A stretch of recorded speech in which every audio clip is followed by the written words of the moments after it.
পেশায় একজন documentary film maker. মানুষ সভ্যতার প্রান্তে থাকা বিচিত্র সব বিশ্বাস, প্রথার জীবনযাত্রা ক্যামেরা বন্দি করাটাই আমার নেশা এবং পেশা। এবারের বিষয় ছিল আরো জটিল, আরো দুর্বোধ্য, অঘরী সাধনা। দিল্লি থেকে যখন বারাণসী ফ্লাইট ধরি, তখন মনের ভেতরে এক অদ্ভুত পেশাগত উত্তেজনা কাজ করছিল। অঘরীদের নিয়ে অনেক গল্প শুনেছি, বইয়ে পড়েছি।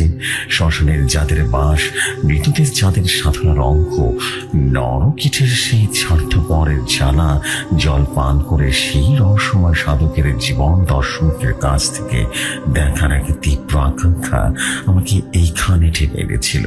আমার যুক্তিবাদী মন বলছিল এগুলো সবই এক ধরনের চরমপন্থীর সাধনার পথ, যার মধ্যে অলৌকিকতার চেয়ে মনস্তাত্ত্বিক জটিলতায় বেশি। আমার উদ্দেশ্য ছিল সেই মনস্তাত্ত্বিককে ক্যামেরার মাধ্যমে তুলে ধরা, কোন রকম ভাষা ধারণা বা অতি অঞ্চলের আশ্রয় না নিয়ে। বারাণসী আমার গাইডের হিসেবে জুটেছিল রামপাল মাঝি। 40-এর কোঠায় বয়স, মুখে সর্বদা এক গাল পানের পিক। গাঙের ঘাটে তার ছোট একটা বজরা আছে। পর্যটকের ঘুরিয়ে তার সংসার চলে। লোকটার সাথে পরিচয় হয়েছিল হোটেল ম্যানেজারের মাধ্যমে। রামপালের স্থানীয় ঘাট এবং তার অলিগলির সবকিছুই তার নখদ বদলে। কিন্তু আমার উদ্দেশ্য শোনার পর তার মুখের ভাব কেমন যেন পাল্টে গিয়েছিল। বাবুজি, এই কেমন শখ আপনার? এ অঘরী বাবাদের ঘাটে যাবেন না, ওরা কিন্তু মানুষ ভালো না।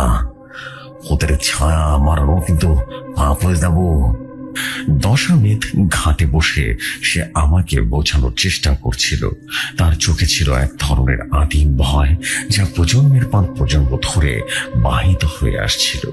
আমি হেসে বললাম, রামপালজি, আমি তো ঘাটে যাচ্ছি না, আমি শুধু তাদের জীবনযাত্রা বুঝতে চাই, তাদের দর্শন জানতে চাই। আমার ক্যামেরায় সব রেকর্ড করা থাকবে, ভয় পাওয়ার কি আছে? রামপাল গঙ্গার দিকে তাকিয়ে এক দীর্ঘশ্বাস ফেলছিল। ভয়? বাবুজি, যা চোখে দেখা যায় না তার ভয়টাই কিন্তু আসল ভয়। মণিকর্ণিকার এই প্রান্তে যেখানে সাধারণ মানুষ দিনের বেলা দিতে ভয় পায়, সেখানে ওদের জগৎ রাতের অন্ধকারে ওখানে কি হয় তা কল্পনাও করতে পারবেন না বাবাজি।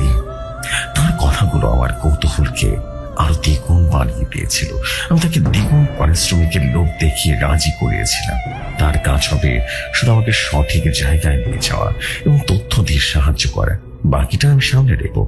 পরে কয়েকটা দিন আমার মণিকর্ণিকা ঘাট এবং সেই হরিশচন্দ্র ঘাটেই ঘুরে বেরিয়েছি। দিনের আলোয় মণিকর্ণিকা ঘাট এক অদ্ভুত জায়গা। এদিকে জীবন সবচাইতে বড় সত্য, মৃত্যু আর নগ্ন রূপে হাজির হতো। চিতার আগুনে পড়ছে একের পর এক দেহ, অন্যদিকে সে চিতার পাশে চলছে জীবন। শিশুরা ঘুড়ি উড়াচ্ছে, সাধুরা গাঁজায় দম নিচ্ছে, বিদেশি পর্যটকরা ছবি তুলছে, আর সদ্য সচল হারা মানুষের কান্নার শব্দ সেই হট্টগোলের মধ্যে হারিয়ে যাচ্ছে। আমি ঘন্টার পর ঘন্টা ক্যামেরার সেই ভিউ ফাইন্ডারের চোখ রেখে বসে থাকতাম, কিন্তু সেই নির্দিষ্ট মানুষগুলোর দেখা পেতাম না। রামপাল বলেছিল, ওরা দিনের আলোয় তেমন বের হয় না, আর বের হলেও ভিড়ের মধ্যে মিশে থাকে। ওদের চিনতে পারা কিন্তু খুব কঠিন। আসলে সাধনা তো হয় অমাবস্যার রাতে, যখন শ্মশানের আগুন ছাড়া আর কোনো আলো থাকে না। এক সন্ধ্যায় যখন সূর্য গঙ্গার উপরে ঢলে পড়েছে এবং ঘাটের আলোগুলো সবে জ্বলে উঠেছে, রামপাল আমার হাত ধরে টান দিল। তার চোখে মুখে উত্তেজনা আর ভয় মিশানো এক অভিব্যক্তি। বাবুজি, কই দেখুন। আমি তার আঙ্গুল অনুসরণ করে তাকালাম। মণিকর্ণিকা ঘাটের এক পাশে এক প্রান্তে, যেন যেখানে পোড়া কাঠ আর ছায়ের স্তূপ জমে আছে, সেখানে এক দীর্ঘদেহী জটধারী পুরুষ দাঁড়িয়ে আছে। তার সর্বাঙ্গে চিতার ভস্য মাখা, পরনে শুধু এক টুকরো কোপান, লম্বা চট পোকানো চুল কোমর ছাড়িয়ে নেমে গেছে। তার হাতে এক ত্রিশূল, আর তার অন্য হাতে মাথার খুলি দিয়ে তৈরি সে বিখ্যাত খরপর। তিনি এক দৃষ্টিতে এক জ্বলন্ত চিতার দিকে তাকিয়েছিলেন, যেন আগুনের লেলিহান শিখার মধ্যে তিনি মহাবিশ্বের কোনো গোপন রহস্য পাঠ করছেন। তার উপস্থিতি এতটাই তীব্র ছিল যে আশেপাশের সব কোলাহল যেন মুহূর্তেই থেমে গিয়েছিল। এমনকি চিতার কাছে দাঁড়িয়ে থাকা মৃতের আত্মীয় স্বজনরা তার থেকে একটু নিরাপদ দূরত্বে বজায় রেখেছিল। আমার বুকের ভেতরটা এক অজানা কারণে কেঁপে উঠেছিল। আমি প্রথমে আমার বইয়ের পাতা এবং ইন্টারনেটের ছবি থেকে বেরিয়ে এসে একজন জীবন্ত অক্ষরীকে চাক্ষুষ করছিলাম। তার চোখের দৃষ্টি ছিল শীতল বিস্ফোরক, বড় হচ্ছিল সেই চোখে যেন জাগতিক কোনো অনুভূতির লেশ মাত্র নেই। উনি কে? আমি ফিসফিস করে রামপালকে জিজ্ঞেস করলাম। রামপাল মাথা নাড়ল আর বলল, না বাবুজি, এই তো শিক্ষানবিশ। আসলে যিনি, যাকে সবাই ভৈরবনাথ বলে ডাকে, তার দেখা পাওয়া কিন্তু প্রায় অসম্ভব। লোকে বলে তিনি নাকি গত 50 বছর ধরে এই শ্মশান ছাড়েননি। তার বয়স কত কেউ তা জানে না। তিনি এই অঞ্চলের সব অগ্রীদের গুরু। আমার জেদ যেন আরো বেড়ে গেল। আমাকে ভৈরবনাথের সেই সাক্ষাৎকার নিতেই হবে। এই ডকুমেন্টারির মূল আকর্ষণ হবেন তিনি, কিন্তু কিভাবে তার কাছে পৌঁছানো যাবে সেই রাস্তা আমার জানা ছিল না। রামপাল সাফ জানিয়ে দিলেন সে ওদিকে যাবে না। তিনি বললেন, আপনি পয়সা দিলে আমি দূর থেকে দেখিয়ে দিতে পারি, কিন্তু কাছে যাওয়ার কথা বলবেন না বাবুজি, আমার ছোট ছোট বাচ্চা আছে। এরপরে দিনগুলো কাটতে লাগলো এক অদ্ভুত প্রতীক্ষায়।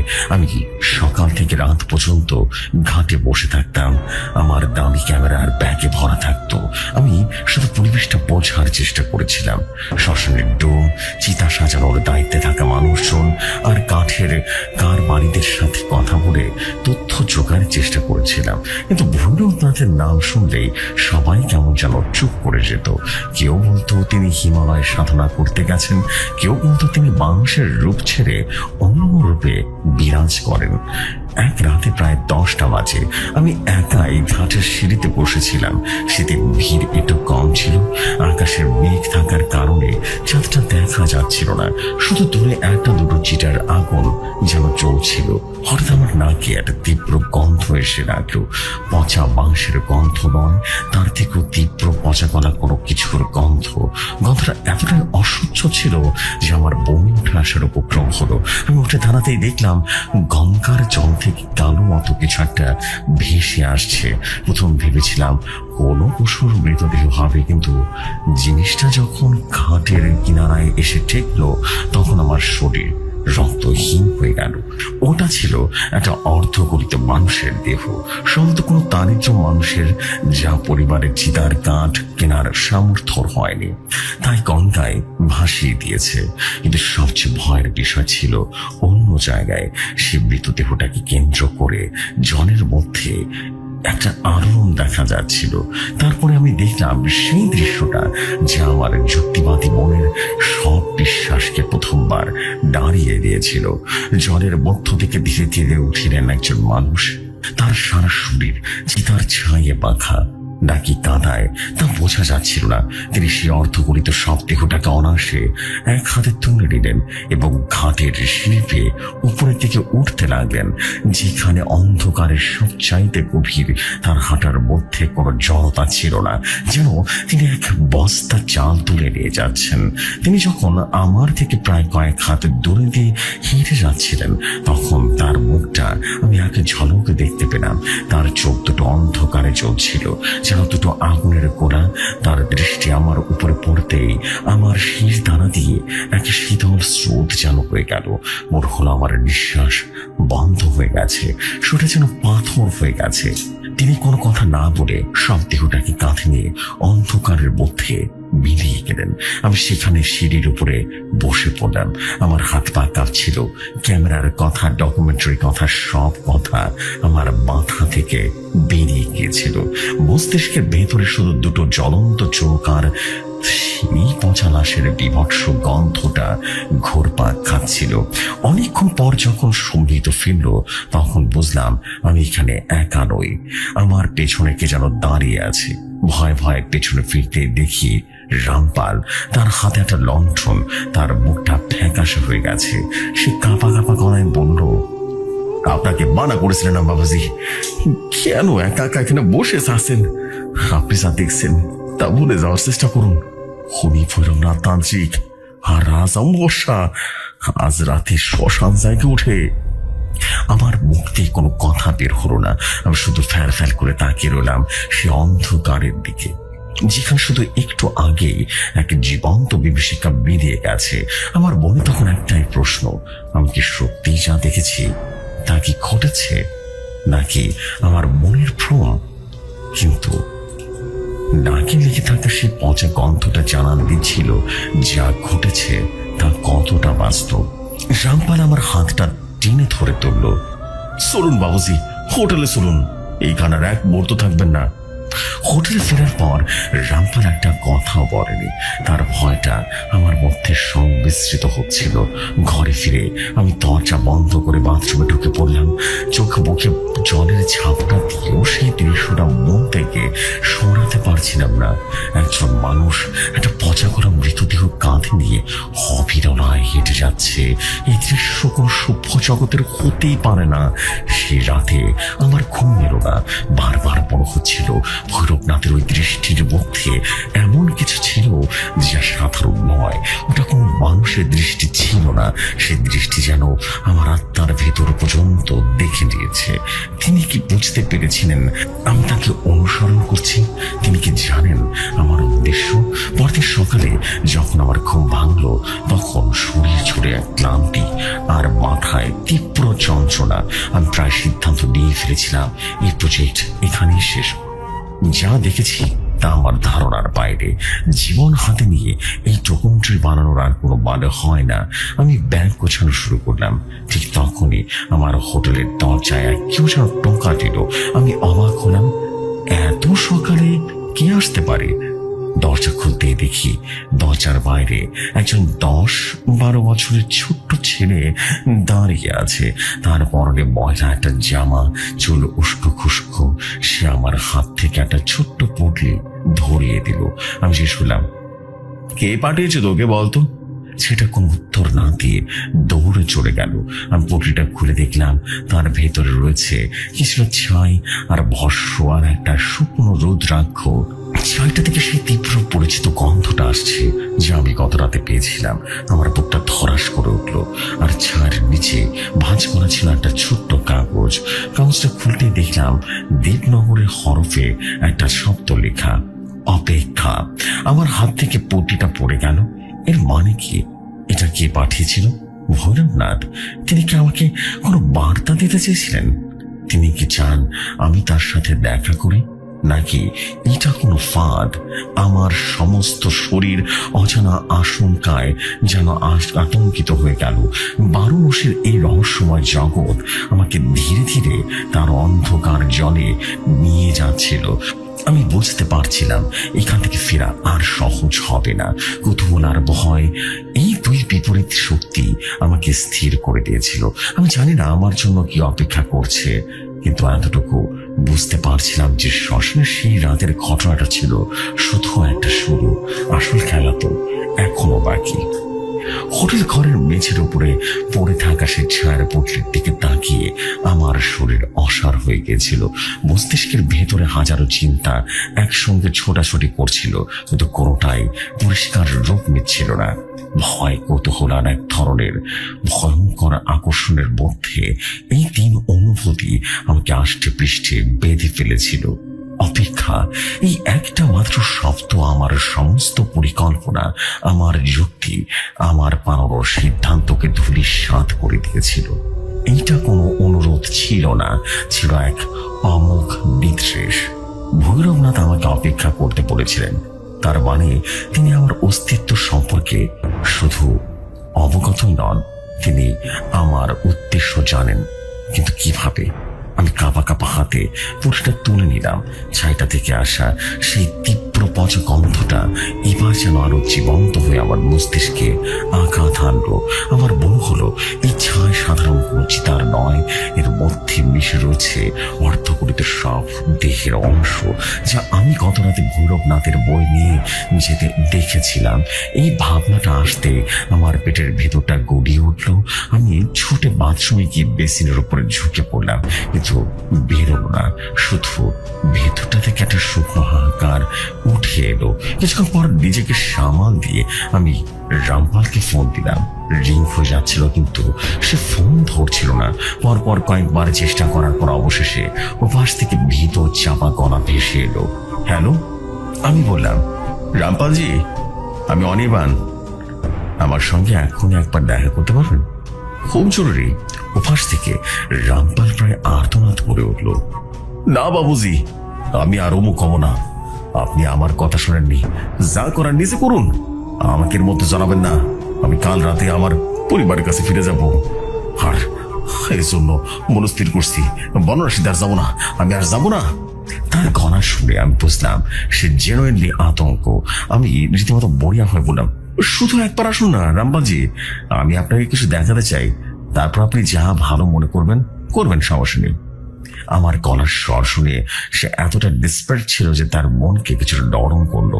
প্রায় 1 ঘন্টা পর সে যখন আমার হোটেলে ঘরে ঢুকলো, তখন তার চেহারা দেখার মতো ছিল। চোখ দুটো ছিল কোঠরে ঢুকে গেছে, মুখ শুকিয়ে গেছে, যেন সে গত রাতে এক মুহূর্তের জন্য ঘুমায়নি। আমি তার হাতে কাগজ টুকরোটা দিলাম। সে দেবনগর হরফে পড়তে পড়তে বলল, অপেক্ষা। শতটা পড়ার সাথে সাথে তার হাতের কাগজটা খসে পড়ে গেল। তার চোখ দুটো বিস্ফারিত হয়ে গেল। সে আমার দিক এমন ভাবে তাকালো যেন আমি কোনো আচ্ছন্ন বস্তু। এ আপনি কি করছেন বাবুজি? এ তো সাক্ষাৎ জমের পরোয়ানা করছেন। সে ফিসফিসিয়ে বলল, মানে? এর মানে কি? আমি যেন অধৈর্য হয়ে জিজ্ঞেস করলাম। রামপাল ঘরের মধ্যে পায়চারি করতে শুরু করলো। মানে, এর মানে হলো উনি আপনাকে তার নজরে রেখেছেন। এই ভস্ম আর রুদ্রাক্ষ প্রসাদ উনি আপনাকে শিষ্য হিসেবে বহন করতে চান, অথবা আপনাকে তার সাধনার বলি বানাতে চান। দুটি সম্ভব। অগরী জগৎ বোঝা আমাদের মতো সাধারণ মানুষের কাজ নয়। তার কথাগুলো আমার শির দানা দিয়ে একটা ঠান্ডা স্রোত বয়ে দিল। বলি শব্দটা আমার কানের ভেতরে বাঁচতে লাগলো।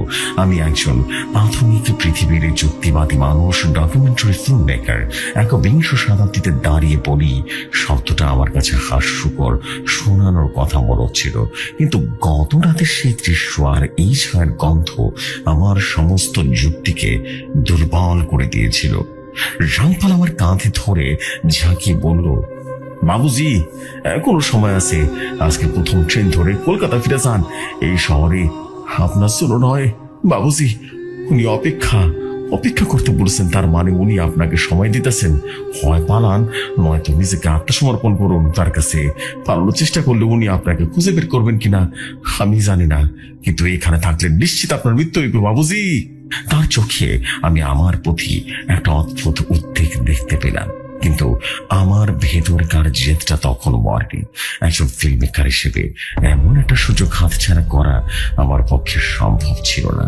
ভয়কে জয় করতে পারলে হয়তোবা আমি এমন একটি পৃথিবীর দরজা খুলে ফেলবো যা আজ পর্যন্ত কোনো ক্যামেরা দেখেনি। আমি শান্ত গলায় বললাম, আমি পালাবো না রামপালজি, আমি অপেক্ষা করব। আমার উত্তরটা শুনে রামপাল হাল ছেড়ে দেওয়ার মতো ভঙ্গিতে একটা চেয়ারে বসলো। তার মুখ দিয়ে শুধু একটা কথাই বেরোল, আপনার সর্বনাশ আপনি নিজে ডেকে আনছেন বাবুজি, নিজে ডেকে আনলেন। সেদিন থেকে আমার এই অপেক্ষা পর্ব শুরু হলো।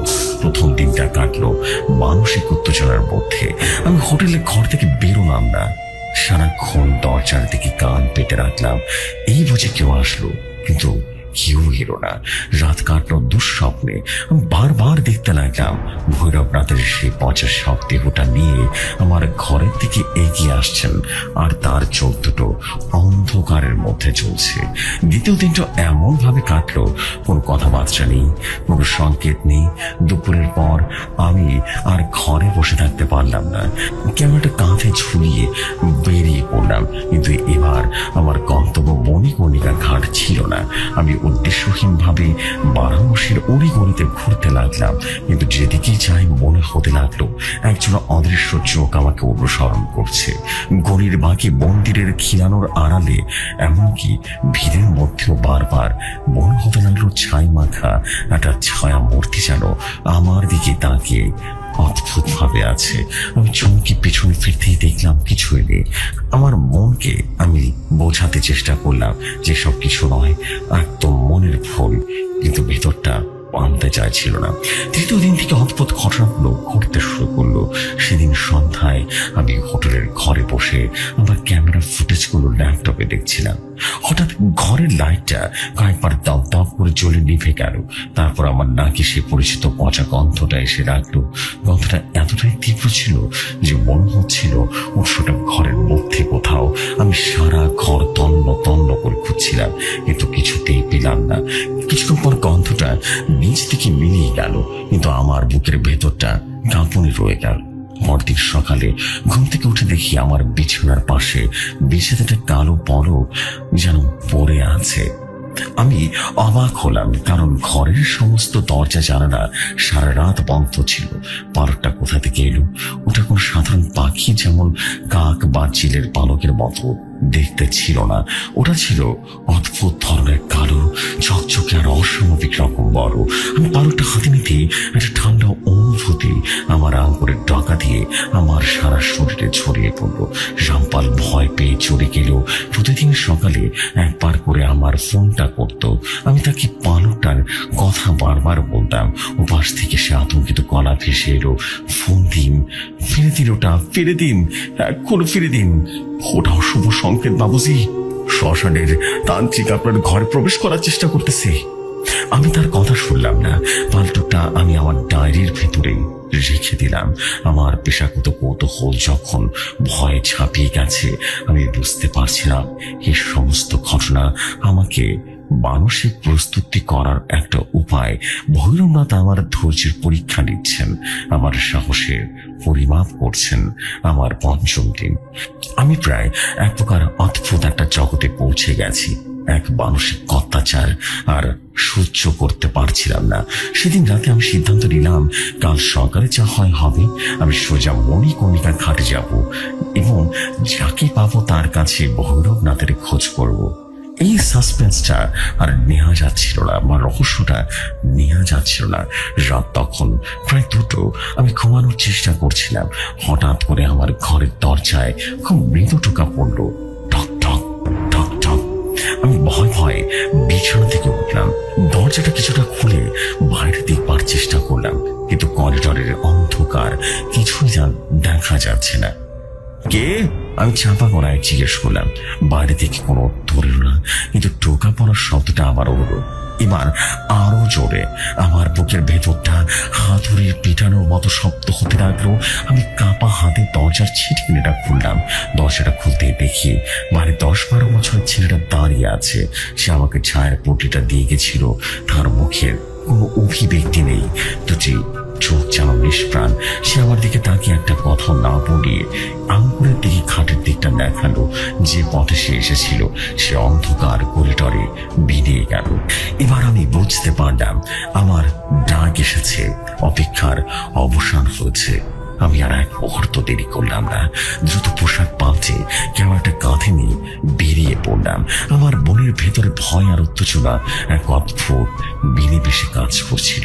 রামপালকে ফোন করে জানানোর কথা একবার ভাবলাম, কিন্তু এত রাতে তাকে বিরক্ত করতে ইচ্ছে হলো না। তাছাড়া আমি জানতাম সে কিছুতেই আমার সাথে যেতে রাজি হবে না। রাতের বারাণসী দিনের থেকে সম্পূর্ণ আলাদা। রাস্তাঘাট জলশূন্য, দোকানপাট বন্ধ, শুধু পথ কুকুরের ডাক আর দূর থেকে ভেসে আসা মন্দিরের ঘন্টার শব্দ সেই নৈঃশব্দ খান খান করে দিচ্ছিল। আমি দ্রুত পায়ে ঘাটের দিকে এগিয়ে চললাম। মণিকর্ণিকা ঘাটে পৌঁছে দেখলাম চিতার সংখ্যা অনেকটা কম। 2টো মাত্র চিতা চলছে, আর তার পাশে মৃতের আত্মীয় স্বজনরা ক্লান্ত দেহে বসে আছে। বাতাসে পোড়া মাংসের গন্ধের মধ্যে মিশে আছে গঙ্গার সাথে হাওয়া আর ধূপের গন্ধ। আমি সেই ছেলেটাকে খুঁজলাম, কিন্তু তাকে কোথাও দেখতে পেলাম না। আমি কি তাহলে ভুল বুঝলাম? ঠিক তখনই আমি দেখলাম ঘাটের সেই অন্ধকারতম কোণাটা থেকে কি একটা আলো ভেসে আসছে। খুব সাবধানে পা টিপে টিপে সেদিকে এগিয়ে গেলাম। পোড়া কাঠ, ভাঙা কলসি আর ছায়ের স্তূপে এড়িয়ে আমি সে আলোর উৎসের দিকে এগিয়ে গেলাম। সেখানে পৌঁছাম যা দেখলাম তার জন্য আমি মানসিকভাবে প্রস্তুত ছিলাম না। একটা ছোট্ট কুণ্ডলীর মতো আগুন জ্বলছে, যার চারপাশে মানুষের মাথার খুঁড়ি সাজানো, আর সে আগুনের পাশে একটা সত্য খোরা কবরের উপরে বসে আছেন তিনি, ভৈরবনাথ। তার পরনে কিছু নেই, সারা শরীর চিতার ভস্যে আবৃত। লম্বা জট পাকানো চুল মাটিতে ছড়িয়ে পড়েছে, তার চোখ দুটো বন্ধ। তিনি গভীর ধ্যানে মগ্ন। তার চেহারা দেখে বয়স বোঝার কোনো উপায় নেই। চামড়া কুচকে গেছে, কিন্তু শরীরের গঠন এখন ইস্পাতের মতো কঠিন। তার চারপাশে এমন এক নিস্তব্ধতা বিরাজ করছিল যা ভয়ের উদ্রেক করে। এমনকি আগুনের শিখাগুলো যেন কোনো শব্দ না করেই জ্বলছিল। আমি ভয়ে এতটাই জমে গিয়েছিলাম যে আমার ক্যামেরাটা অন করার কথাও ভুলে গিয়েছিলাম। আমি নিঃশ্বাস বন্ধ করে দাঁড়িয়ে রইলাম, পাছে আমার উপস্থিতির শব্দে রীতিমতো ধ্যান ভেঙে যায়। হঠাৎ চোখ না খুলতে তিনি কথা বলে উঠলেন। তার কণ্ঠস্বর কোনো মানুষের করার মতো শোনালো না। মনে হলো যেন কোনো গভীর গুহার ভেতর থেকে পাথর খসে যাওয়ার শব্দ আসছে। এসেছিস? শব্দটা আমার কানের ভেতর দিয়ে যেন মস্তিষ্কে প্রবেশ করলো। আমার মনে হলো আমার হৃৎপিণ্ড যেন আস্তে আস্তে থেমে যাচ্ছে। তিনি ধীরে ধীরে চোখ খুলে তাকালেন। সেই চোখ দুটো বান। তুই তোর ক্যামেরায় সবটা বন্দি করতে পারিস? আমার বুকের ভেতরটা যেন উত্তেজনায় ফুঁসে উঠলো। আমি যা চেয়েছিলাম তার চেয়েও বেশি পেতে চলেছি, কিন্তু তার পরের কথাটা আমার উত্তেজনা বরফ করে দিল। তিনি আমার দিকে তাকিয়ে শীতল অনুভূতি গলায় যেন বললেন, কিন্তু একটা শর্ত আছে। যে মৃতদেহের উপরে আমি সাধনা করব, সেই দেহ তোকে জোগাড় করে আনতে হবে। আজ রাতে এই শ্মশান থেকে একটা টাটকা গরম চিতা থেকে নামানো অর্ধগলিত সব যা নিয়ে আয়। ভৈরবনাথের সে শীতল পাথুরে কণ্ঠস্বর কানের ভেতর দিয়ে মস্তিষ্কের ভেতরে প্রবেশ করে যেন সমস্ত ভাবে আমাকে বরফ করে দিল। একটা টাটকা গরম চিতা থেকে নামানো অর্ধগলিত লাশ, শর্তটা মানুষের মুখ থেকে যেন বের হতে পারলো না। এটা একটা পৈশাচিক প্রস্তাব যা আমার সভ্য জগতের সমস্ত নীতিবোধ, সমস্ত বিশ্বাসকে চুরমার করে দিল। আমার মুখ দিয়ে কথা বের হচ্ছিল না। আমি ফ্যাল ফ্যাল করে তাকিয়েছিলাম। তার মুখে সেই একই রকম চেহারা, শীতল দৃষ্টি। তিনি যেন এক মনের ভেতরটা পড়তে পারছিলেন। আমার ভয়, আমার দ্বিধা, আমার ভিতরের নৈতিক লড়াই সবকিছু যেন তার কাছে একটা খোলা বইয়ের মতো। তিনি সেই মানুষের উরুর হাতটা মাটিতে একটা চক্র আঁকতে আঁকতে বললেন, এই ভাবছিস পারবি না?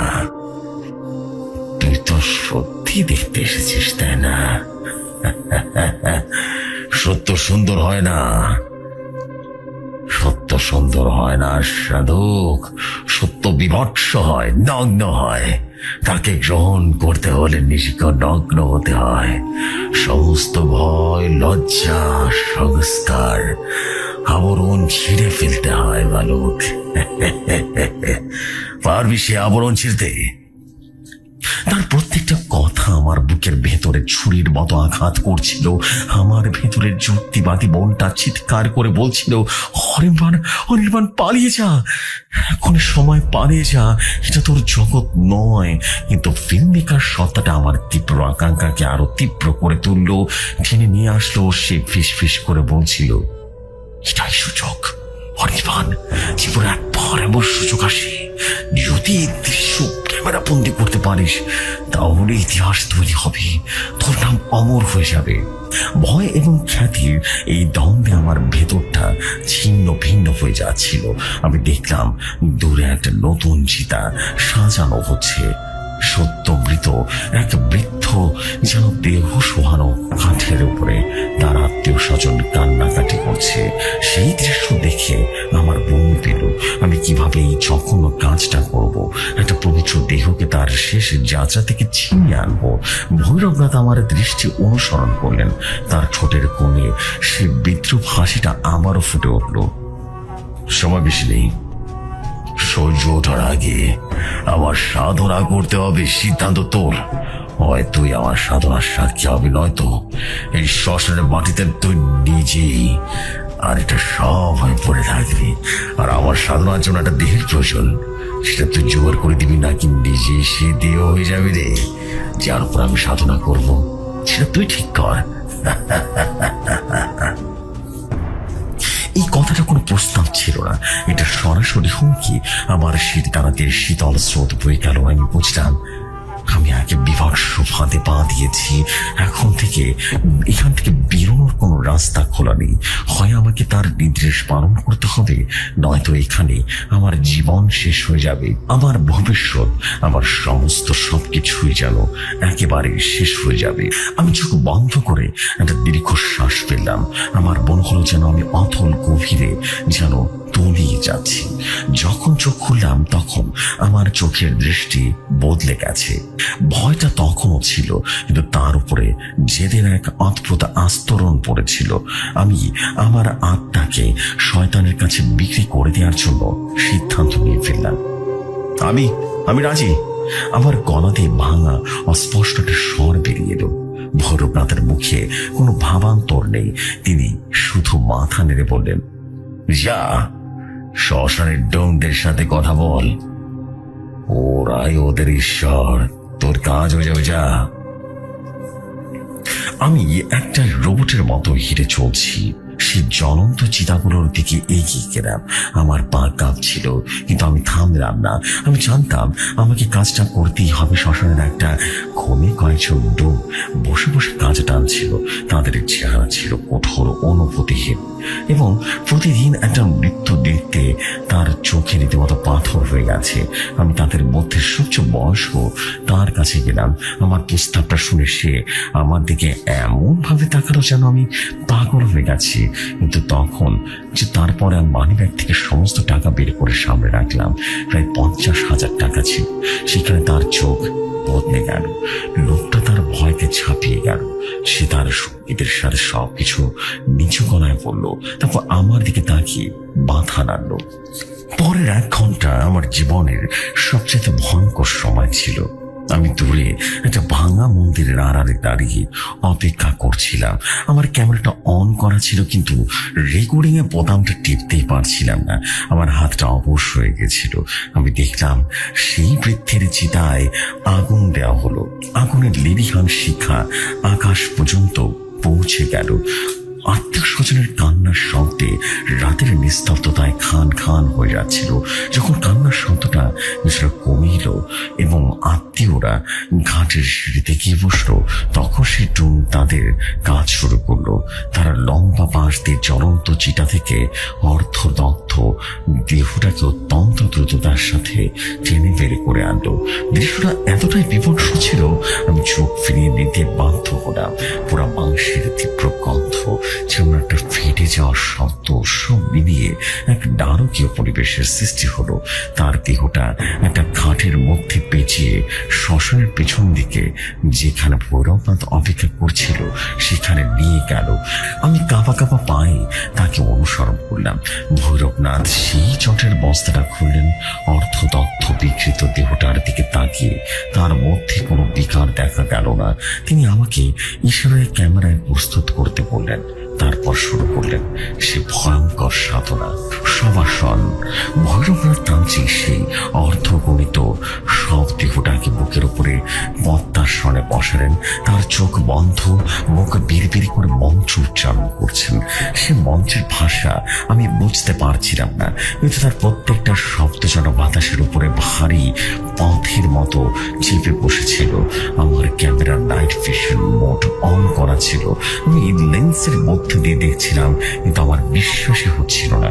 সময় যত গড়াতে বাড়ছিল পরিবেশ ততই অদ্ভুত হতে শুরু করলো। শ্মশানের সমস্ত কুকুর একসঙ্গে ডেকে উঠে হঠাৎ করেই চুপ হয়ে গেল। আগুনের কুণ্ডলি টপ করে নিভে গিয়ে আবারও জ্বলে উঠল, কিন্তু এবার তার শিখার রং গাঢ় নীল। তাপমাত্রা দ্রুত কমতে শুরু করলো। আমার গরম জ্যাকেট পরেও কাঁপুনি দিয়েছিল। আমার মনে হতে লাগলো আমার চারপাশে অদৃশ্য কারা যেন ভিড় জমাচ্ছে। আমি স্পষ্ট ফিসফিসানির শব্দ শুনতে পাচ্ছিলাম, যদিও সেখানে আমরা তিনজন ছাড়া আর কেউ ছিল না।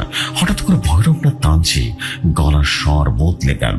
তার মুখ থেকে এক মন্ত্র বের হচ্ছিল না, বের হচ্ছিল এক ধরনের পাশবিক গর্জন। তার শরীর সমস্ত অদ্ভুতভাবে মচসাতে শুরু করলো। আর ঠিক তখনই আমি সে অবিশ্বাস্য দৃশ্যটা দেখলাম। আমার ক্যামেরার লেন্স চোখ ধরে রেখে আমি দেখলাম তার নিচে রাখা সব দেহটা সামান্য নড়ে উঠল। প্রথম ভাবলাম ওটা আমার চোখের ভুল, কিন্তু না, সব দেহটা আঙুল কোনো সংকুচিত হচ্ছিল। তার পোড়া মুখের চামড়াটা যেন কুচকে যাচ্ছিল। আমার নিঃশ্বাস বন্ধ হয়ে আসছিল। আমি ক্যামেরাটা নামিয়ে নিজের চোখে দেখার চেষ্টা করলাম। হ্যাঁ, এটাই সত্যি, সব দেহটা কাঁপছে। ভৈরবনাথের গর্জন আরো তীব্র হলো। তিনি তার হাতের সেই ধারালো হাতটা দিয়ে সব দেহটার বুকে আঘাত করতে শুরু করলেন। আর ঠিক সেই মুহূর্তে একটা তীব্র আলো আমাদের চারপাশে ভরিয়ে দিল। আলোটা এতটাই তীব্র ছিল যে আমার চোখ ধা দিয়ে গেল। আমার ক্যামেরার সশব্দে বন্ধ হয়ে গেল। ব্যাটারিটা ফুল চার্জ থাকা সত্ত্বেও ওটা ডেড হয়ে গেল। আমার কানে টানা লেগে গেল। মনে হলো হাজারো মানুষ একসঙ্গে আর্তনাদ করে উঠছে। আমি অনুভব করলাম একটা শীতল অশুভ শক্তি আমার শরীর ভেদ করে চলে গেল। আমার মনে হলো আমার নিজের শরীরের মধ্যে নেই, আমি যেন শূন্যে ভাসছি। কতক্ষণ এই অবস্থায় ছিলাম তা আমি নিজেও জানি না। যখন জ্ঞান ফিরল তখন ভোরের আলো ফুটতে শুরু করেছে। আমি দেখলাম আমি মাটিতে পড়ে আছি। আমার ক্যামেরার পাশে ভাঙা অবস্থায় পড়ে আছে। ভৈরবনাথ আমার সামনেই দাঁড়িয়ে আছে। তার চেহারা ক্লান্ত, কিন্তু চোখ দুটো অস্বাভাবিক রকমের উজ্জ্বল। সেই সব দেহ আর সেখানে নেই। তিনি আমার দিকে ঝুঁকে এলেন। তার ঠোঁটের কোণে সেই পরিচিত হাসি। তিনি ফিসফিস করে বললেন, তুই যা দেখেছিস তা দেখেছিস, কিন্তু যা দেখেছিস তার মূল্য তোকে সারা জীবন ধরে চুকাতে হবে। তোর ওই কাঁচের চোখ তা ভেঙে গেছে, কিন্তু আমি তোর আসল চোখ খুলে দিয়েছি। এখন থেকে তুই আসল সত্যটা দেখতে পাবি। এই বলে তিনি অন্ধকারের মধ্যে বেরিয়ে গেলেন। আমি পাগলের মতো সেখান থেকে দৌড়াতে শুরু করলাম। আমি হোটেলের দিকে দৌড়ালাম না, আমি সোজা স্টেশনের দিকে দৌড়ালাম। আমি কিভাবে টিকিট কেটেছিলাম, আমি ট্রেনে উঠেছিলাম, কিছুই বলেনি। আমি শুধু মনে আছে আমি বানারসের সেই অভিশপ্ত শহর থেকে পালাতে চেয়েছিলাম। আমি আমার শহরে ফিরে এসেছি। প্রায় 6 মাস কেটে গেছে। আমি আর ক্যামেরা হাতে ধরে আমি আমার পুরনো জীবন ফিরে পাওয়ার অনেক চেষ্টা করেছি, কিন্তু পারিনি। ভৈরবনাথের মিথ্যে বন্ডে তিনি আমার চোখ খুলে দিয়েছেন। আমি এখন সত্য দেখতে পাই। আমি যখন রাস্তা দিয়ে হাঁটি মানুষের মুখ দেখতে পাই না, আমি দেখতে পাই তাদের পাশের নিচে লুকিয়ে থাকা কঙ্কাল। আমি যখন হাসি খুশি পরিবারকে দেখি, আমি তাদের হাসির পেছনে লুকিয়ে থাকা ভয়ঙ্কর মৃত্যু দেখতে পাই। আমি যখন কোনো প্রেমিক প্রেমিকাকে দেখি, তাদের পেছনের কামনা, সে খারাপ দৃষ্টি, সে শয়তানকে দেখতে পাই। কে কাকে নিয়ে কতটা খারাপ চিন্তা করছে। আমার ভেতরে এক অদ্ভুত অশুভ শক্তি যেন ভর করেছে। এই সুন্দর পৃথিবীটা আমার কাছে এক বিরাট শ্মশান ছাড়া আর কিছুই নয়, যেখানে সবাই নিজের চিতার দিকে এগিয়ে চলছে। রাতের বেলা আমি ঘুমাতে পারি না। ঘুমালেই আমি মণিকণিকা ঘাটে ফিরে যাই। আমি দেখি হাজার হাজার চিতা জ্বলছে, আর সেই চিতার আগুন আমার নিজের শরীরে পড়ছে। আর আমার সেই চন্দ্র দেহের উপরে ভৈরবনাথ হাসছেন, সেই পৈশাচিক বিদ্রুপের হাসি। সবচেয়ে ভয়ঙ্কর ঘটনাটি ঘটে আয়নার সামনে দাঁড়ালে। আমি আমার নিজের প্রতিবিম্বর দিকে তাকাতে পারি না, কারণ যখনই আমি আমার আয়নার দিকে তাকাই আমি আমার নিজের মুখ দেখতে পাই না। আমি দেখি আমার শরীরের ভেতরে আমার চোখের জায়গায় তার জ্বলন্ত অঙ্গার নিয়ে বসে আছে আরেকজন ভৈরবনাথ। তিনি আমার দিকে তাকিয়ে খিলখিল করে হাসছেন। আমি বুঝতে পেরেছি আমি সেদিন শ্মশান থেকে একা ফিরিনি। আমার উচ্চাকাঙ্ক্ষা, আমার সত্য দেখার লোভ যে আমাকে জিতিয়ে দেয়নি, আমাকে চিরদিনের জন্য হারিয়ে দিয়েছে। আমি কোনো ডকুমেন্টারি বানাতে পারিনি, বরং নিজেই একটা ডকুমেন্টারি হয়ে গেছি। এখন একটা চলমান নরকের সাক্ষী, যার থেকে বেরোবার কোনো পথ নেই, কোনো মুক্তি নেই। ভৈরবনাথ আমার ভেতরে তার সাধনা সম্পূর্ণ করেছেন। তিনি আমাকে এমন এক শক্তি প্রদান করেছেন যাতে আমি মানুষের ভয়ঙ্কর চেতনাকে দেখতে পাই, একটা মানুষের ভেতরে শয়তানকে দেখতে পাই, মানুষের কুকামনাকে দেখতে পাই, মানুষের মৃত্যুকে দেখতে পাই। আমি এমন জীবন চাইনি। কিভাবে সবকিছু এমন হয়ে গেল ভাবতেই অবাক লাগে। কিংবা 10 বছর হবে এখনকার সময় সন্ধ্যার সময় কারেন্ট থাকতো না। আমরা সবাই অনেক দুষ্টুমি করছিলাম। আমার বড় একটা কাচের বোতলে ম্যাজিক বল নিয়ে খেলা করছিলাম। সবাই যে যার মতো খেলা করছিল। তখন আমার মা চার্জার লাইট আমার দিকে মারলো। তখন হাতে থাকা ম্যাজিক বলগুলো চকচক করে উঠলো। তখন মা আমাকে তার কাছে নিয়ে বসালো। সাথে আমার কাকাতো ভাই বোন ছিল। সবাই আমরা গরু হয়ে মার কাছে বসলাম। তখন মা একটা ঘটনা বলতে আরম্ভ করলো। ঘটনাটা আমার মা আর নানাকে নিয়ে। ঘটনার স্থান নারায়ণগঞ্জ জেলার রূপগঞ্জ থানার পশ্চিম পাশের বড় এক বিলকে কেন্দ্র করে। বিলটা এতটাই বড় যে কুল কিনারা দেখা যায় না। বর্তমানে যেটা জলশিরি সেন্ট্রাল পার্ক নামে পরিচিত। তার সালটা ছিল 1996। আমার নানা দিনের বেলাতে কাজের পাশাপাশি রাতের বেলা ওই বিলের মাছ ধরত। নানাদের 3 বন্ধু একটা গ্রুপ ছিল, যেটা বাচ্চা গ্রুপ নামে পরিচিত ছিল। তো একদিন বিকেলে নানা হঠাৎ বাড়িতে এসে খবর দিল তার মাছ ধরার সরঞ্জাম রেডি রাখতে। এই বলে আবার কোথায় যেন চলে গেল। সেই থেকে আমার বড় মামার নাম মোহাম্মদ মনির। উনি নানার সাথে মাছ ধরতে যাবেন। তখন নানা মানা করতেই মামা আবারও কান্নাকাটি করতে শুরু করলো। আর একটু পরে নানা আবারও বাড়িতে চলে আসে। এসে বলল, খাবার দাবার সব রেডি করে দাও, রাতের বেলা নৌকায় বসে খাবো। সেই কথা মতো যেই কথা সেই কাজ। নানি সব খাবার রেডি করে নানার হাতে দিল। তখন আমার মামার কান্না থামেনি। নানা জিজ্ঞেস করলো, মরি কাছে কেন? নানি তখন বলল, সে নাকি আপনার সাথে মাছ ধরতে যাবে। নানা তখন শুনে বলল, বাবা, আমি অনেক রাত পর্যন্ত মাছ ধরি, তুমি আমার সাথে থাকাটা ঠিক হবে না। তাছাড়া তুমি আমার বড় ছেলে, তোমাকে আমি কোনোভাবে নিয়ে যেতে পারবো না। এই বলে নানা বাড়ি থেকে বের হতে গেলে মামা দৌড়ে নানার পায়ে পড়ে আর বলে, বাবা, শুধু আজকের জন্য আমি যাব বাবা, আর কোনো দিন এরকম আবদার করবো না। মামার এমন কাণ্ড দেখে নানা আর থাকতে পারলো না। মামাকে গিয়ে নানার পায়ে ধরলো। এই কাণ্ড দেখে মা খিলখিল করে হেসে উঠলো। মামা মাকে ধরে ধমক দিয়ে বলল, বাড়িতে আসি, তারপর তোকে বোঝাবো। এই বলে মামা আর নানা বাড়ি থেকে বের হয়ে চলে গেল।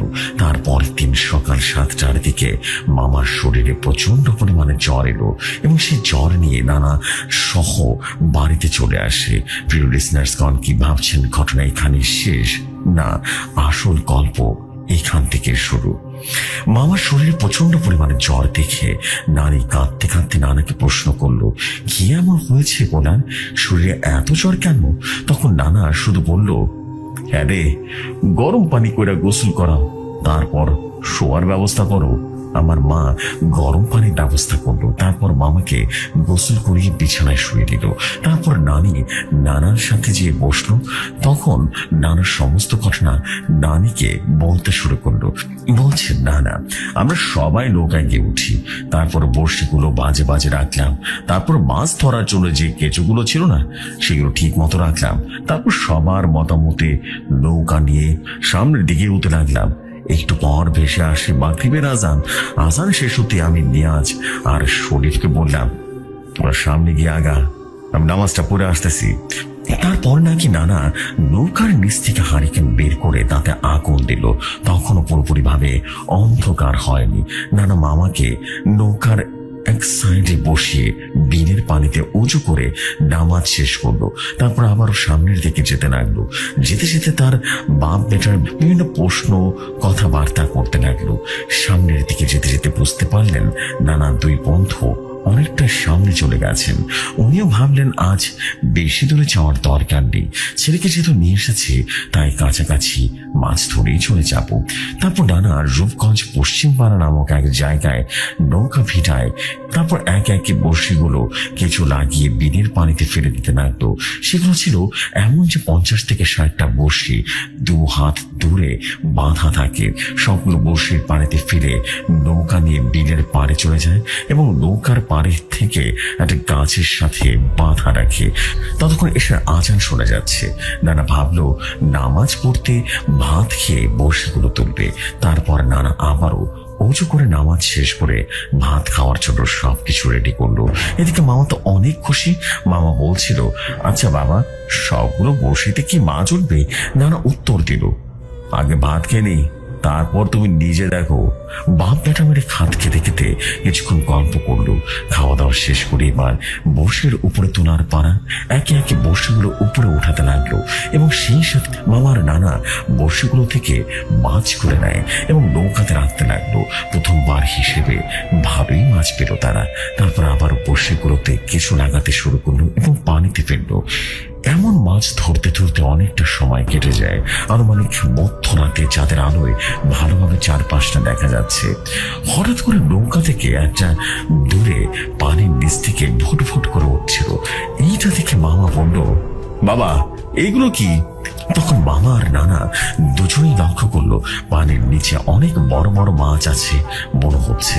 নানা ভালো করে লক্ষ্য করলো এবং দেখলো এগুলো গজার মাছ। গজার মাছগুলো এদিক সেদিক ছোটাছুটি করছে। মাছগুলো লম্বা 3 থেকে 4 ফুটের মতো হবে এবং বিশাল মোটা মোটা। এগুলো দেখে তো রীতিমতো মানা বুঝতে বাকি রইল না যে কি হচ্ছে। নানা তখন হারিকেনটা পানির দিক থেকে দেখতে শুরু করলো এবং চেষ্টা করলো। আর আমি ঘটনার শুরুর দিকে বলেছিলাম একটা ম্যাজিক বলের কথা। যখন হারিকেনের আলো পানিতে পড়লো মনে হচ্ছিল মাছগুলো যেন ম্যাজিক বলের মতোই চিকচিক করছে। নানা মামাকে সান্ত্বনা দিচ্ছে এই বলে যে, বাবা এগুলো কিছু না, এত বড় বিল, এত মাছ তো থাকবে। হঠাৎ করে মাছগুলো এমন ছোটাছুটি করছে মনে হচ্ছে লাফ দিয়ে যেন পানি থেকে নৌকায় এসে পড়বে। মামা তখন ছোট মানুষ, ভয় পাচ্ছে, মজা পাচ্ছে। অতিরিক্ত জ্বালাতন দেখে নানা এবার নৌকার নিচ থেকে একটা লাঠি নিয়ে পানিতে আঘাত করলো। কিছুক্ষণ পর সবকিছুই শান্ত হয়ে গেল। এদিকে নানাও চিন্তা করছে কি হলো, এত রাত হয়ে গেল, বন্ধুরা কেন আসছে না? এসব ভাবতে ভাবতে বড় হলো বীরের পাড়ে থাকা তাল গাছটা থেকে একটা ডগা ধপাস করে মাটিতে পড়লো। এমন একটা শব্দ হলো যে মামা আর একটু ভয়ে পানিতে পড়ে যেত। নানা ভাবলো এখানে আর থাকা যাবে না। উনি বড়শিগুলো নৌকার পানিতে ডুবিয়ে নিল। নৌকার বইটা হাতে নিয়ে বাড়িতে যাবে এমন সময় মনে হলো নিচ থেকে কে যেন নৌকার বইটাটাকে এমন শক্ত করে ধরে রেখেছে নানা কিছুতে নাড়াতে পারছে না। সঙ্গে সঙ্গে তাল গাছ থেকে কেউ যেন নিচে নামলো এবং নিচে নৌকায় ঢিল ছুটছে। ধপাস ধপাস শব্দ হতে লাগলো, কিন্তু একটা ঢিল নৌকার মধ্যে ছিল না, পড়ার সাথে সাথে অদৃশ্য হয়ে যাচ্ছিল। নানা বুঝতে বাকি রইল না তার সাথে কি হতে চলেছে। নানা মামাকে কাছে টেনে এনে বলল, তুই ভয় পেও না। আর নানা মনে মনে যত ধোয়া দূরত পারত সবকিছুই পড়তে লাগলো। আর নানা আর মামার শরীরটা বন্ধ করে দিল। অবশেষে ঢিল ছোড়াও বন্ধ হয়ে গেল। তারপর শুরু হলো প্রচন্ড পরিমাণে তুফান। বাতাসের বেগ এতটাই জোরে ছিল যে সেখানে থাকা বিনের উপরে পড়ে থাকা গাছগুলো যেন ভেঙে চুরমার হয়ে যাচ্ছিল। বিশেষ করে তাল গাছের ডগাগুলো ঝপার ঝপার শব্দ হচ্ছিল। এই দৃশ্যগুলো দেখে মামা একেবারে হতভম্ব হয়ে গেল। উনি এবং বাবা চিৎকার করছে, নৌকার বইটা পানিতে তুলছিল। নানা আবারও চেষ্টা করছে বইটাকে হাতে নিয়ে শরীরের সমস্ত শক্তি দিয়ে নৌকাটাকে আবারও পাড়ে ফিরানোর চেষ্টা করছে। একসময় ওনারা পাড়ে চলে আসেন। নানা সবকিছু রেখে মামাকে কোলে তুলে নিয়ে একটু দৌড় মারলেন। আর তখন তো এরকম কারেন্টও ছিল না। মধ্য রাতে কোথায় যাবেন? 5 থেকে 6 মিনিট হাঁটার পর কাছাকাছি একটা বয়স্ক মহিলার ঘর ছিল, ওদিকে চলে যায়। ওই মহিলার ঘরের সামনে গিয়ে সালাম দেয় আর বলে মাছ ধরতে এসে ছেলেকে নিয়ে বিপদে পড়েছি, আজকে রাতের জন্য তাদের একটু আশ্রয় দিতে। তারপর মহিলা অন্ধকার থেকে বেরিয়ে আসেন। তারপর নানা পরিচয় দিয়ে সমস্ত ঘটনা ওই মহিলাকে খুলে বলে। মহিলা বলে, আপনি যেহেতু পুরুষ মানুষ, আপনি ঘরের বারান্দায় শুয়ে থাকেন, আর আপনার ছেলে আমার সাথে ঘরের ভেতরে থাকবো। এই বলে এক গ্লাস পানি দিয়ে মহিলা দরজা বন্ধ করে দেয়। ওই মহিলার বাড়ি ছিল পুরনো ভাঙা বাড়ি। বাড়ির উঠোনে কোনায় ছিল একটা ছোট্টখাটো ঘরের পাড়া। নানা বারান্দায় না শুয়ে ঘরের পাড়ার মধ্যে হিলান দিয়ে শুয়ে পড়ে। তারপর উনি নিজের উপরে দোষারোপ করতে থাকে, কেন ছেলেকে নিয়ে আসলো। এমন ভাবতে ভাবতে নানা চোখ লেগে আসলো। তখনই মনে হলো ভাবাস করে ঘরের পাড়ের পেছনে কি যেন একটা পড়লো। নানা সঙ্গে সঙ্গে ওটা দেখতে গেলেন জিনিসটা কি। দেখলো 10 থেকে 15 ফিট লম্বা, কালো কুচকুচে দেখতে লম্বা একটা লোক দাঁড়িয়ে আছে। দেখতে মনে হচ্ছে খুব আনন্দের মধ্যে আছে।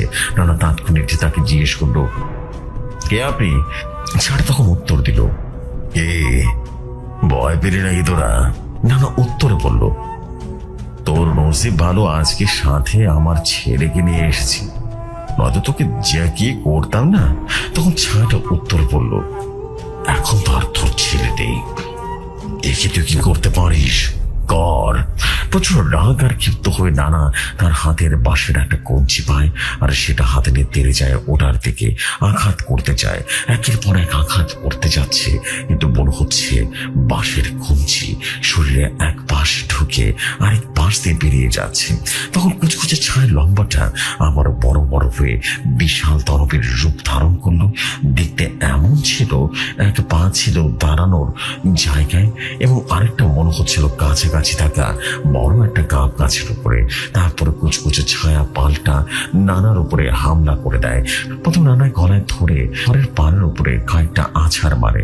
নানাও তখন ওর হাত থেকে সরানোর চেষ্টা করে। এক পর্যায়ে তাদের মধ্যে ধস্তাধস্তির শব্দে মহিলা ঘর থেকে বের হয়ে আসে। এসব মহিলাকে এবং ধস্তাধস্তি অবস্থায় দেখতে পায়। মহিলা চিৎকার করে দিয়ে বলে ওঠে, তুই যে হোস না কেন, চলে যা বলছি, নয়তো কিন্তু পালানোর সময় পাবি না। এই কথা বলার সাথে সাথে কুচকুচি ছায়াটি অদৃশ্য হয়ে যায়। তখন মহিলা নানাকে জিজ্ঞেস করলো, আপনাকে কেন বলেছি বারান্দায় থাকতে, আপনি এখানে আসেন কেন? তারপর নানাকে সাথে করে নিয়ে ঘরের ভেতর নিয়ে গেল। ঘরের ভেতরে নানা দেখলো মামা শুয়ে আছে, শরীরে প্রচন্ড জ্বর, হারিকেন জ্বলছে। এই মহিলা মামাকে জল পড়তে দিচ্ছে। তারপরে মহিলা বলল, আপনারা মোটেও এই জায়গায় মাছ ধরতে আসাটা ঠিক হয়নি। এই জায়গাটা বেশি ভালো না, ভবিষ্যতে আর মাছ ধরতে আসবেন না। এই জায়গাটা দিনের বেলা তো মানুষ তেমন একটা আসে না। তারপর এইভাবে অনেকক্ষণ কথাবার্তা চলতে লাগলো। একটা সময় ফজরের আজান দেয়। নানা নামাজ শেষ করে মহিলা থেকে বিদায় নিয়ে মামাকে নিয়ে নৌকায় চলে আসে। সামনে দুটা অনেক পুরাতন গাছ ছিল, একটা আম গাছ আর একটা কাঁঠাল গাছ। গাছ দুটি অনেক পুরাতন গাছ ছিল। যারা রাতে আসতো তারা নাকি কিছু না কিছু অবশ্যই দেখতো, হয়তো কালো সাপ, কালো বিড়াল, কালো কুকুর, আবার অনেকে দেখতো মুরগির ছানা। এভাবেই চলছিল দিন। একদিন নাজমুল নামের এক ছেলে কাজ করে আসছিল। রাত তখন 2টা হবে। সে দেখে রাস্তায় দুটো কালো বিড়াল ঘোরাঘুরি করছে এবং কোনোদিন ধরে এক জায়গায় এসে এইটা দেখে আমার লাইটটা বন্ধ হয়ে গেল। আমি লাইটটা কয়েকবার ঝাঁকি দিলাম, কিন্তু লাইটটা আর চললো না। আমি যখন সামনে তাকালাম বাসায় আসার জন্য, হঠাৎ দেখি এটা বলে হাকিম থর থর করে কাঁপতে থাকে। তাকে একটা গ্লাস পানি দেওয়া হয়। সে সবগুলো পানি এক নিঃশ্বাসে গিলে ফেললো এবং এরপর হাকিম কিছুক্ষণ হাঁপালো এবং সবাই বলল, হাকিম ভয় পাস না, বল না কি হয়েছে। একটু পর হাকিম বলল, আমি যখন তার সামনে তাকালাম তখন দেখি সামনে অনেক বড় দুটো অবক দাঁড়িয়ে আছে। তাদের মাথা দেখা যাচ্ছে না। তখন হাকিমকে ওই অবকগুলো বলল, কিরে দাঁড়ালি কেন? আবার তুই পায়ের মাঝখানে চলে যা, তাহলে আর কিছু করবো না, যা চলে যা বলছি। এইটা বলে ভয়ঙ্কর ভাবে হাসতে থাকে। আমার কলিজা রীতিমতো শুকিয়ে গেল। তখন সে অবরটা আবার বলল, আবার পার নিস্তে যা বলছি। এটা বলে ভয়ঙ্কর ভাবে হাসি দিল। এইটা বলে নাজমুল কাঁদতে থাকে এবং ঘেমে ওর পুরো শরীর ভিজে গেছে। তখন হঠাৎ করে দেখি তখন সে দাঁতও পড়ল। হাকিম নাজমুলকে আগে বলেছিলাম বেশি রাত করে বাসায় না যাস, তুই তো শুনিসনি। যাই হোক, আল্লাহর রহমতে তুই বেঁচে গেলি। কাল যদি তুই সেই জিনগুলোর খপ্পরে পড়তে না, তাহলে হয়তো বেরিয়ে ফেলতো। শোন, সবাই কালকে কাজগুলো কেটে ফেলতে হবে, আর এখানে কাজ করে রাখা যাবে না। যাও, আজকে সবাই বাড়ি চলে যাও, আর কাল সবাই মসজিদে চলে আসবা। সবাই চলে যাও। ঠিক যেমন করে ঘটনাটি আমার সাথে বলেছিল, আমি ঠিক আপনাদের সামনে সেভাবে উপস্থাপন করছি। বলছেন, ভাবি রাসেল, তাহলে শোন, আমি এখন তোমার সাথে যে ঘটনা বলবো না, এইটা কিন্তু একেবারে সত্যি ঘটনা, আমি একটু বানিয়ে বলবো না। ভাবির কথা শুনে আমি অবাক হয়ে যাই আর বলি, কি বলেন ভাবি, বলুন না। আমার কথা শুনে ভাবি বলল, আরে দাঁড়াও, বলছি। ঘটনা বলার আগে বলে দিই, এই ঘটনাটা কিন্তু আমার আব্বুর সাথে ঘটেছিল। এমন নয় যে এই প্রথম কোনো অলৌকিক ঘটনা ঘটেছে, এর আগে অনেকবার এরকম ভৌতিক ঘটনা ঘটেছে আমার আব্বুর সাথে। কিন্তু আমি এই ঘটনাটা বলছি এর কারণ এই ঘটনাটা আমার কাছে অনেক অন্যরকম লেগেছে, আর সেটা তুমি শুনলেই বুঝতে পারবে। তাহলে শোনো, আমার বিয়ের আগে আমার বাবা মার মাটি ছিল, কিন্তু আমার বিয়ের কিছুদিন পরে আমাদের আগের সেই বাড়িটা ভেঙে অন্য আরেকটা বাড়িতে গিয়ে টিন করে এবং টিনের ঘর বানায়। জায়গাটা মাটির ভেতরে ছিল, সেখানে তেমন কোনো মানুষ ছিল না। কেন সেটা আগে জানতাম না। সবাই বলতো ওখানে নাকি জিনেরা থাকে, আর ওইখানে দিনের বেলাতেও নাকি অন্ধকার হয়ে থাকতো, এমনকি দিনের বেলাতেও। কিন্তু আমার আব্বু কারো কথায় কোনো কান না দিয়ে ঘরটা বানিয়ে ফেলে, আর সেখানেও থাকতে শুরু করে। এর ভেতরে কোনো সমস্যা হয়নি, কিন্তু কিছুদিন পরে আমার মা এখানে আসে আমাকে দেখতে। আব্বু বলেছিল সন্ধ্যার আগে বাড়িতে যেতে, কিন্তু মা আমাদের বাড়িতে আসার সাথে সাথে বৃষ্টি শুরু হয়ে যায়। সে কি বৃষ্টি হচ্ছে তো হচ্ছেই, থামার কোনো নামই নেই। আর একটা সময় সন্ধ্যা পেরিয়ে চলে আসে দিন আর রাত। তখন আমি মাকে বলি, মা তোমাকে আজ বাড়িতে যেতে হবে না, বাইরে যা, বৃষ্টি হচ্ছে। তুমি বৃষ্টির মধ্যে বাড়ি যেতে পারবে না, তুমি আজ রাতটা থেকে যাও। মা আর কথা শুদ্ধ না দিয়ে দাঁড়িয়ে থাকে। মা মুখে কিছু না বললেও আমি বুঝতে পেরেছিলাম মার মনটা খারাপ, আব্বুর জন্য টেনশন করছে হয়তোবা। তাই আমি আর মাকে বিরক্ত না করে ঘরের ভিতরে চলে যাই। আর একটা সময় আমার সেই দিনকার সবার মতো ঘুমিয়ে পড়ি, আর পরের দিন সকালে ঘুম থেকে উঠে মার বাড়িতে চলে যাই। তার কিছুদিন পরে আমি মার বাড়িতে গেলে একটা ভয়ঙ্কর ঘটনা শুনেছিলাম আমার আব্বুর মুখ থেকে। আব্বু বলে, মা তোর কিছুদিন আগে তো তোদের বাড়িতে গিয়ে রাত বৃষ্টির সময় আসতে পারিনি, তো তুই কি জানিস ওই দিন আমার সাথে কি ঘটেছিল? আমি আব্বুর কথা শুনে বললাম, না, কি হয়েছিল তোমার সাথে? তখন আব্বু বলতে শুরু করলো, মা তাহলে শোন, মা যেদিন তোদের ওখানে ছিল না, ওই দিন রাতে আমি ঘরের ভিতরে না শুয়ে আমি শুয়েছিলাম ঘরের বারান্দায়। আমি বারান্দায় খাটে শুয়েছিলাম, কিন্তু আমার কেন জানি শরীরের ভিতরে কেমন যেন বারান্দার জ্বালা শুরু হলো। তারপরে আমি খাটের পাশে গিয়ে শুয়ে পড়ি। তখন আমি বুঝতে পারি আমার শরীরের সব জ্বালা ঠিক হয়ে গেছে। তারপরেও মাটি থেকে উঠে শুয়ে থাকি। হঠাৎ আমার মনে হলো আমার সামনে থাকা ঘরটি রীতিমতো ভ্যানিশ হয়ে গেছে। আমি এটা দেখে প্রচন্ড পরিমাণে অবাক হয়ে যাই, কেননা কিছু সময় আগেও তো টিন দিয়ে আমার পুরো ঘরটা বাঁধা ছিল। তাহলে এখন এসব আমি কি দেখছি? হঠাৎ করে আমার চারপাশের আবহাওয়াটা ভয়াবহ রকমের পরিবর্তন হচ্ছে।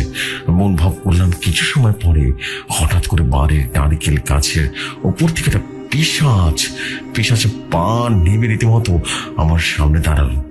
পা মাটিতে দাঁড়িয়ে আছে। আমি দৃশ্যটা দেখার পরে রীতিমতো মরে যাওয়ার মতো অবস্থা হলো। আমি তখনও ভয় রীতিমতো চুপসে গেছি। তারপরে হঠাৎ করে কোন রকম ভয়ঙ্কর কণ্ঠে কাছে বলে উঠল, আবার এরকম জায়গায় শুই না। এরকম ভয়ঙ্কর কণ্ঠ শুনে আমি একটু আগ্রহ নিয়ে উকি দিয়ে দেখি কে কথা বলছে। তারপরে আমি যে দৃশ্যটা দেখি সেটা দেখার জন্য প্রস্তুত থাকতো না কেউ। আমার আব্বুর মুখে এমন কথা শুনে আমি বললাম, আর কি দেখেছিলে বলো না? আব্বু তখন আবারও বলা শুরু করলো। আমি যখন উকি দিয়ে দেখার জন্য দেখলাম যে ভয়ঙ্কর কণ্ঠটা কে কথা বলছে, তখন আমি দেখি ওই নারিকেল গাছের ঠিক মাথায় একটা সাদা পাঞ্জাবি পরা লোক বসে আছে, আর তার একটা পা মাটিতে, আর পায়ে বিশাল বড় সে নারকেল গাছের উপরে। কিন্তু আমি তার মুখটা ভালো করে দেখতে পাইনি। তা যাই হোক, আবারও ঘটনার ভিতরে চলে যাই। তারপরে আমি অনেকটা পথ